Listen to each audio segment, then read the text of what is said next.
Video আপলোডের সময় সেই ভিডিওটিতে কন্টেন্ট আইডি ক্লেম রয়েছে কিনা বা অ্যাড সুইটেবিলিটি ইস্যু রয়েছে কিনা এই বিষয়টি চেক করার জন্য ইউটিউব সর্বোচ্চ 3 মিনিট সময় নিয়ে থাকে। কিন্তু মাঝে মাঝে দেখা যায় চেকস স্টিল রানিং, এই যে প্রসেসটি রয়েছে এই প্রসেসটি ঘন্টার পর ঘন্টা ধরে চলতেই থাকে। কেন এরকম সমস্যা হয় এবং এরকম সমস্যা হলে আপনি কি করবেন তা নিয়ে আজকের এই ভিডিওটি শুরু করার পূর্বে যে বিষয়টি আমি আপনাদের উদ্দেশ্যে বলবো যে আপনি যদি আমার এই চ্যানেলটিতে একদম নতুন হয়ে থাকেন তাহলে এ ধরনের ইউটিউব রিলেটেড ভিডিও প্রতিনিয়ত পেতে আমাদের চ্যানেলটিকে সাবস্ক্রাইব করে পাশে থাকা বেল আইকনটি ক্লিক করে দিবেন এ ধরনের ইউটিউব রিলেটেড ভিডিও প্রতিনিয়ত পেতে। ইউটিউবের ভাষ্য অনুযায়ী এই যে চেকিং প্রসেসটি দীর্ঘ সময় ধরে চলতে থাকে এই বিষয়টি মাঝে মাঝে কোনো চ্যানেলের ক্ষেত্রে হতে পারে। তবে এই বিষয়টি নিয়ে ঘাবড়ানোর মতো তেমন কোনো কিছুই নেই। এটি সিস্টেমেটিক প্রবলেমের কারণে এই বিষয়টি হতে পারে। তবে এক্ষেত্রে এটি যদি আপনি দ্রুত এই সমস্যাটি থেকে সমাধান পেতে চান তাহলে আপনি দুটি কাজ করতে পারেন। প্রথম যে কাজটি তা হচ্ছে আপনি আপনার যে ভিডিওটি আপলোড করছেন তা আনলিস্টেড বা প্রাইভেট না রেখে আপনি সরাসরি পাবলিশ করে দিন।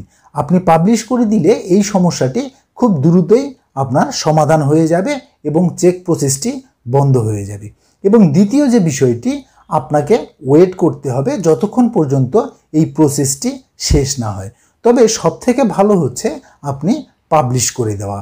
আর আপনি যখন পাবলিশ করে দিবেন সেক্ষেত্রে আপনি একটি সমস্যায় পড়তে পারেন, তা হচ্ছে আপনার সেই ভিডিওটিতে যদি কোনো কন্টেন্ট আইডি ক্লেম থেকে থাকে বা অ্যাড সুইটেবিলিটি ইস্যু থেকে থাকে তাহলে আপনার সেই ভিডিওটি পাবলিশ করার পরে আপনার এর ইফেক্ট আপনার ভিডিওতে পড়তে পারে, আপনার ভিডিওর ভিজিবিলিটিতে এই সমস্যাটি হতে পারে এবং আপনার ভিডিওর যে মনিটাইজেশন আইকন রয়েছে তা কিন্তু আপনার চেঞ্জ হতে পারে।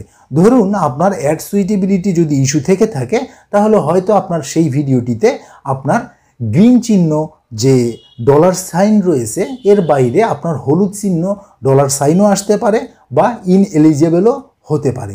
তবে এক্ষেত্রে দেখা যায় যে বেশিরভাগ সময় আপনার গ্রিন সিম্বলটি চলে আসে। আর যে সমস্ত ভিডিওতে আপনার এই ধরনের কন্টেন্ট আইডি ক্লেম রয়েছে বা অ্যাড সুইটেবিলিটি ইস্যু রয়েছে সেই ভিডিওগুলি কিন্তু 3 মিনিটের ভিতরেই আপনার এই চেক প্রসেসটি কিন্তু শেষ হয়ে যায়। তাই এই বিষয়টি নিয়ে ঘাবড়ানোর কিছুই নেই। যদি আপনার কখনো এরকম হয়ে থাকে তাহলে আপনি সেই ভিডিওটিকে সঙ্গে সঙ্গে পাবলিশ করে দিতে পারেন।